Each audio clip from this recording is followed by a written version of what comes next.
Hello folks, shintigercurl here, that dude in the straw hat, bringing you yet another awesome video. It had to take a rest for a little bit, and when I woke up from a very long nap, what did I happen to see on my screen? That's right, it's time for me to read the newest chapter of One Piece. Alright, last time on One Piece, we went into more detail about Sanji's upcoming nuptials with the daughter of Charlotte Linlin, aka Big Mom. And we also found out where he went, as he was absconded upon by one of the worst generation, Capone Beige. So, what's Luffy and the crew gonna do now? Let's find out as we segue into the newest chapter of One Piece, chapter 814.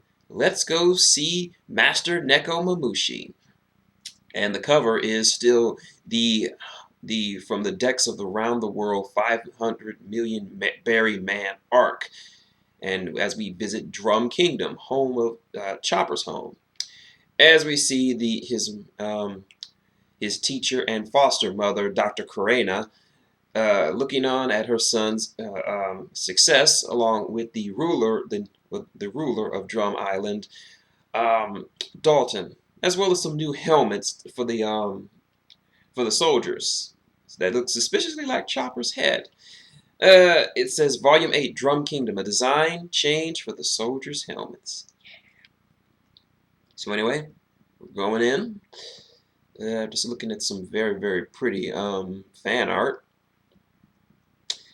And we opened with Brook singing "Let's Go See, Let's Go See, Let's Go See Master Nekomamushi."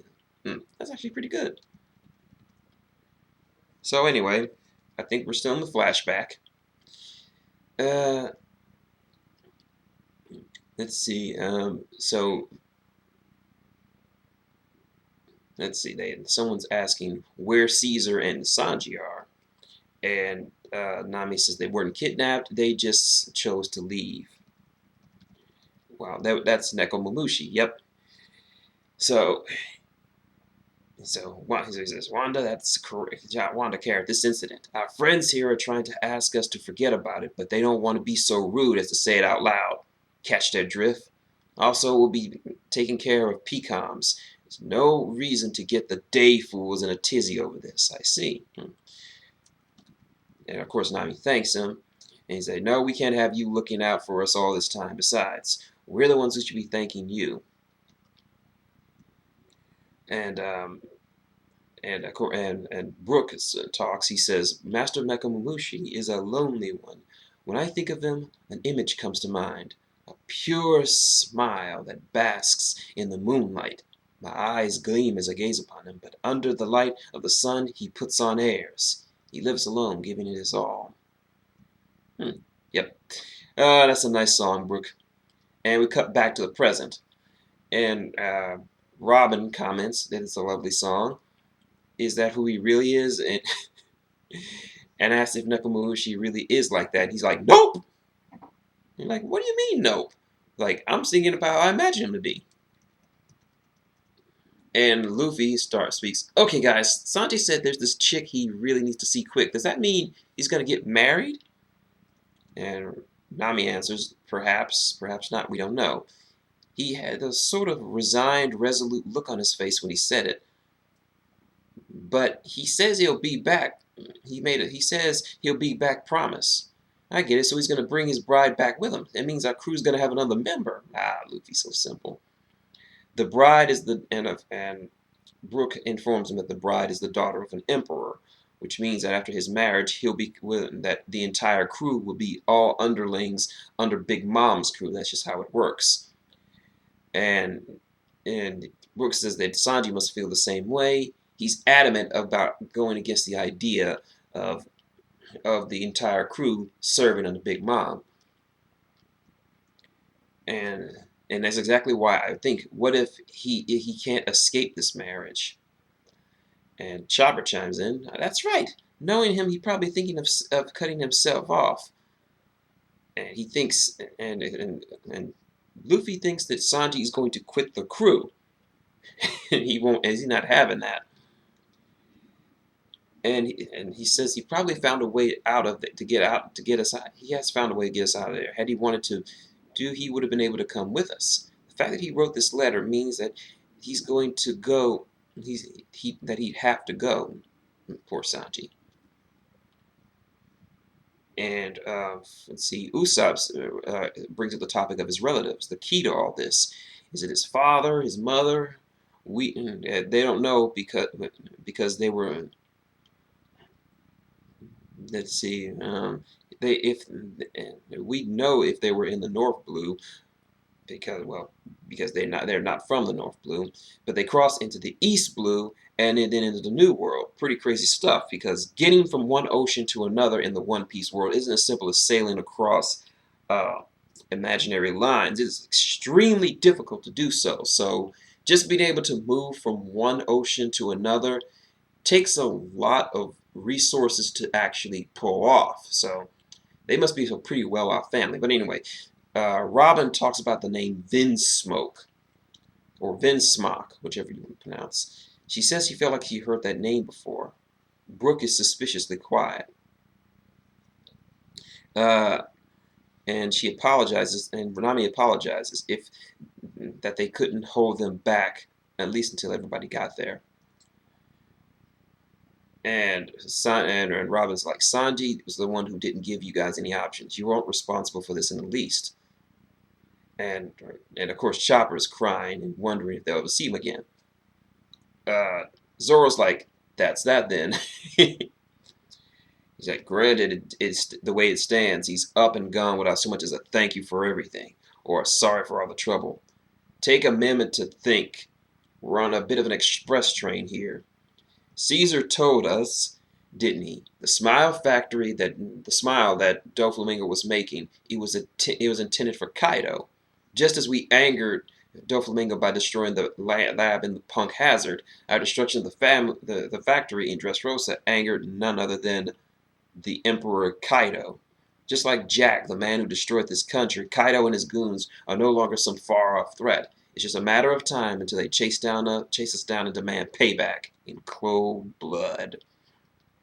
Long explanation by Zoro. The main reason we joined up with Traffy in the first place was to have assistance in the upcoming fight. What's more, Kunimon and his friends, for as a yet unknown reason, are being targeted by Kaido. Sooner or later, we're going to have to throw down with the man himself. And that's a pretty scary thought, considering that Jack the Drought has the highest bounty of any individual pirate seen so far. So what is his boss like?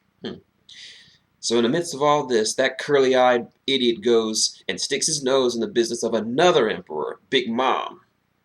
And of course, Nami yells at him because it's not fair. He didn't stick his nose into anything. And he's like, don't go making shitty excuses for him.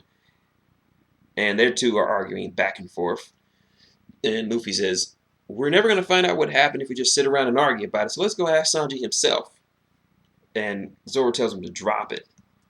And Usopp's like, you want to go pay Big Mom a visit? You're the one who picked a fight with her, have you forgotten?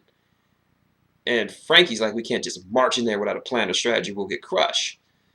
And Robin chimes in that she's an emperor. Don't forget, that person is on a completely different level of opponent than we faced so far. I mean, yeah, so far they faced they faced admirals and warlords, 3 up until this point: Crocodile, Gecko Moria, and now Trafalgar Law. I mean, not Trafalgar Law.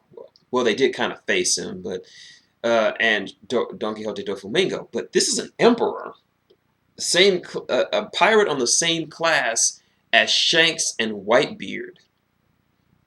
But yeah, and he's like, well, we can just sneak in. And Usopp's like, don't make it sound so easy. And Chopper comments that they have no way to track them down. Of course, Brooke chimes in. He says he's right. Big Mom's crew forgot a rather important person in haste. Ooh, if he's awake, maybe we can ask him a thing or two. May as well pay him a visit then. So we cut to the Whale Forest, Guardian Residential District. Looks nice.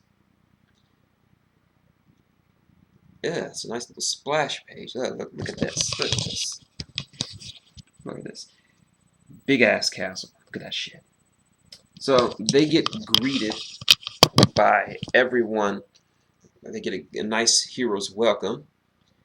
And Zoro comments that the minks heal super fast because they're back on their feet. So Luffy asks where Duke Neko is, and they meet another new mink. Apologies for the blunder of my men earlier, and he is identified as. Well, let's take a look at him. Swaggy looking guy. Look at him.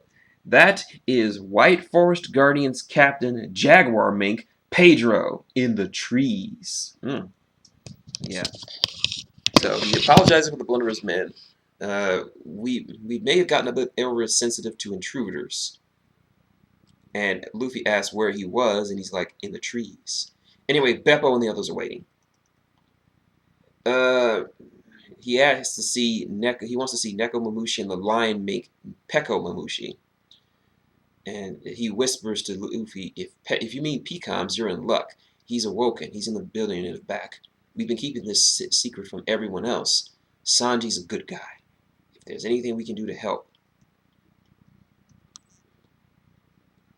And of course, oh, this is interesting. Let's see, and Chopper is like they're really worried about Nekomamushi, so he's gonna go check up on them. And a nice reindeer mink comes and gives Chopper a nice little nudge. As you know in these last videos, the minks are very, very friendly people. And she gives Chopper a winning smile, and Chopper's got hearts in his eyes. He is, well, it's been a while since he's seen any other of his kind, so he is totally lovesick. And Usopp is like, Chopper, why are you getting all stiff? Like, I'm not getting stiff, stupid. And he's being guided by this woman, and right now they say that the Neko is getting a bath, which is strange. Yep, he's in a bath and he's eating lasagna. Looks like Oda is a fan of that. Oda is a very big fan of Garfield. And Chopper's like, I told you that taking baths were forbidden because your wounds would reopen. You're supposed to stick to light foods, and I forbade you from using your left hand. All of which he is doing right now. And he's like, Chopper, don't worry, kick back and relax. I'm a freedom-loving kind of man. Usopp's like, he's bigger than I'd be imagined. But like, even if the words of and he's like, sorry, doctor, but even though those are your orders, I still got the wind on me. I still get used to things not on my right hand, but at this rate, I won't be able to clap. And he has another unique laugh. I can't even. I hope that's right. So he hugs the Straw Hats for saving them, and he says he'll repay the debt one day. Despite how I look, I never shirk on my duties or obligations. And he goes to chase a ball because he's a cat. And he automatically reopens his wounds. And he has to lay down. So the only reason I got out of bed was because I wanted to. I felt like it, okay? And Chopper's administering his shot, and he asks for a foxtail, which is a type of cat toy, if you don't like. And Robin gets it, and he is just pawing at it. I love cats, so that's why I love this guy. Even though he's been told not to move, he just is pawing at it like cute. And Brooke is just laughing his ass off. And he's like, he says he feels better, but Chopper's like, there isn't some magic drug. He hasn't even started healing yet, so he told him not to move. And he's whacking him and telling him not to move. So anyway, Nami's relieved that he's okay. And he said, I dodged half of those attacks with my power. That beige bastard. And he's like, he believes that Sanji's been taken. And he says there's no way for him to escape that marriage. And Usopp's like, he wants to talk to Pecoms. He wants to know who arranged that marriage. And here comes Pecoms, still injured, and he'll be like, He answers, "That is Mama, and the father of the Vinsmoke family, of course." It's like, Sanji's dad, what sort of person is he? And he says, "He's an infamous man throughout the underworld. Never heard of him? The Vinsmoke family, well, to put it simply, is a family of assassins." Whoa. Whoa. Whoa. So, yeah, that's the end of the chapter. Wow. More revelations. So, what did we learn today? Let's see. We learned that there's more to this going on than we realize. Zoro brings the crew back down to a little bit back down to reality, knowing that they're stuck between a rock and a hard place, between two emperors who want to kick their asses. We run into Nekomamushi, who is still really fucked up, even though he breaks doctor's orders and doing whatever he wants. Chopper is lovesick for the first time because he met a very pretty lady reindeer mink. And we learn of the meaning behind the Vinsmoke family, who are a family of assassins. So yeah, no wonder Sanji's so damn powerful. He's come from a family of killers. But that'll happen for you next time. So, you like what you see? Link, comment, subscribe below. Got any questions, comments, or just want to talk about this awesome chapter of One Piece? Leave it below. I will get back to you. Supporting the channel, you already know, it's up there. Patreon is in the description. Look me up follow me on Twitter as Captain Luffy. I'll leave it in the description below. So until next time, this has been shintigercurl, that dude in the straw hat, saying good day, and you go, Chopper. You go, boy.